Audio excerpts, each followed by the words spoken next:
Sobat Easy Stock, ini ada 4 saham yang punya potensi untuk dibeli berdasarkan analisa teknikal. Tapi kita akan membahas dengan analisa fundamental. Oke, kita lihat analisa teknikal di harganya, BRPT. Kita lihat BRPT. RPT.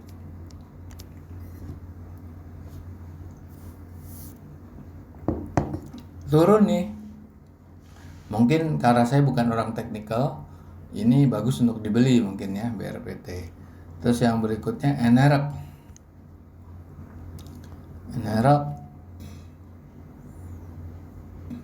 Nah, ini karena naik ya. Ini kan menyentuh garis biru ya. Oke, terus habis itu PNLF.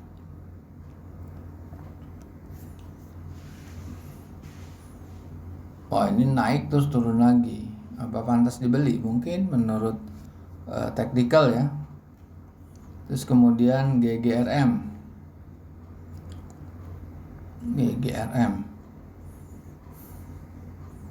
Nah, ini mau naik atau gimana? Ya, kita lihat dari analisa fundamental, kita menggunakan rumusnya Benjamin Graham, pengarang buku legendaris Security Analysis dan Intelligent Investor, di mana dua buku ini adalah pegangannya Warren Buffett. Easy Stock adalah adalah aplikasi untuk menghitung nilai wajar saham yang Anda bisa download secara free of charge di Google Play Store.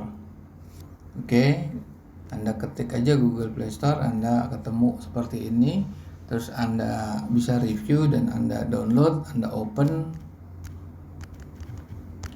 keluarnya akan seperti ini. Begitu di open seperti ini, bendera Indonesia, dan ini ada 788. Nah, kita lihat pertama apa? BRPT ya. BRPT kita lihat, Barito Pacific. Ini bacanya begini, ini sahamnya naik dari posisi hari sebelumnya. Closing price-nya 800, upside-nya bisa sampai 46%, yaitu 1165. Tetapi downside-nya bisa tidak terhingga karena dia negatif. Kita lihat nih. Oke. Q4 laporan keuangannya, kenapa dia bisa negatif? Kita lihat net current asset-nya 47,3 triliun. Short term debt-nya itu 16,4 triliun, berarti ada selisih sekitar 30 triliun ya, tetapi tidak bisa nutup yang 55 triliun. Sedangkan free cash flow-nya cuma 3,4 triliun. Nah, ini yang menyebabkan karena perhitungan intrinsic lower band itu memasukkan atau menggabungkan dua hutang, jangka pendek dan jangka panjang, dan kemampuan neracanya jelas negatif dan cash flow-nya tidak bisa menutup. Kita melihat rasio keuangannya, return on equity-nya di bawah standar, debt to equity-nya di atas 1, nggak bagus, profit margin-nya juga di bawah 10%, working capital-nya bagus. Oke, BRPT ini tergantung nih. Kalau Anda mau beli jangka pendek nih, karena potensial downside-nya juga tinggi. Oke, habis BRPT tadi kita lihat NREP, PNLF, GGRM. Oke, NREP. Ini sahamnya turun ya, NREP. Apakah time to buy? Nah, di sini dia punya upside 83%, tapi downside-nya cukup dalam, bisa turun ke 80% lebih gitu. Ini closing price-nya 232, tertingginya bisa nilai wajarnya bisa 425 gitu. Oke, kita lihat lagi laporan Q4, growth-nya 3,5%. Nah, ini kita lihat net current asset 2,3 triliun. Ini negatif working capital ya, karena negatifnya sekitar hampir 1 triliun. Nah, untuk working capital. Nah, free cash flow-nya 1,5 triliun. Lumayan kuat ini. Makanya kan nilainya tetap positif, karena free cash flow-nya bisa nutup total hutangnya ini, cuma hanya menyebabkan gap-nya terlalu tinggi. antara 37 ke 425. Tinggi sekali. Kita lihat rasio keuangannya.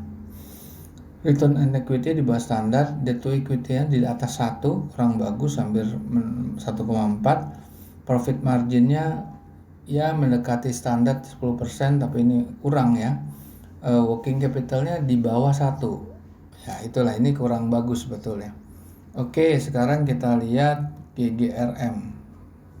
GGRM grafiknya turun sekali tuh GGRM. Nah ini bagus nih, GGRM punya upside 43 sampai 51. Makanya time to buy ya. Kalau menurut technical, menurut fundamental juga bagus untuk dibeli. Nah ini kan. Nah ini return on equity-nya oke lah, mendekati standar. Marginnya memang kecil, cuma 4,5.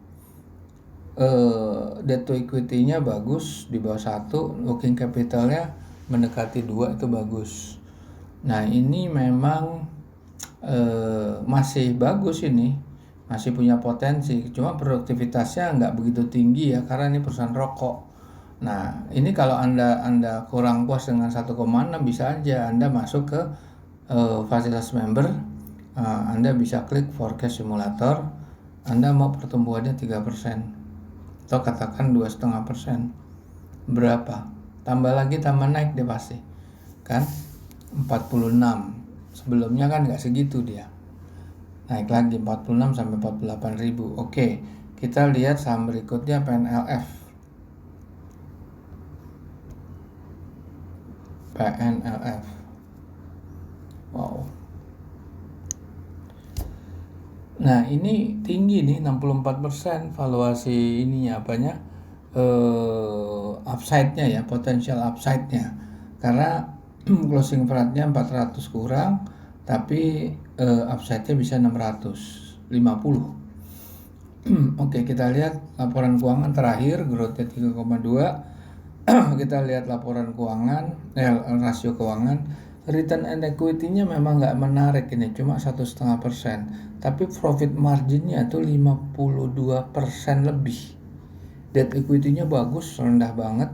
Working capitalnya juga bagus. Jadi ini termasuk yang direkomendasi nih, karena upside-nya lumayan tinggi. Oke, baik, ada lagi. Baik, para pemirsa, silahkan Anda analisa sendiri dan buat keputusan sendiri apakah Anda tetap menggunakan technical atau fundamental atau keduanya kombinasi.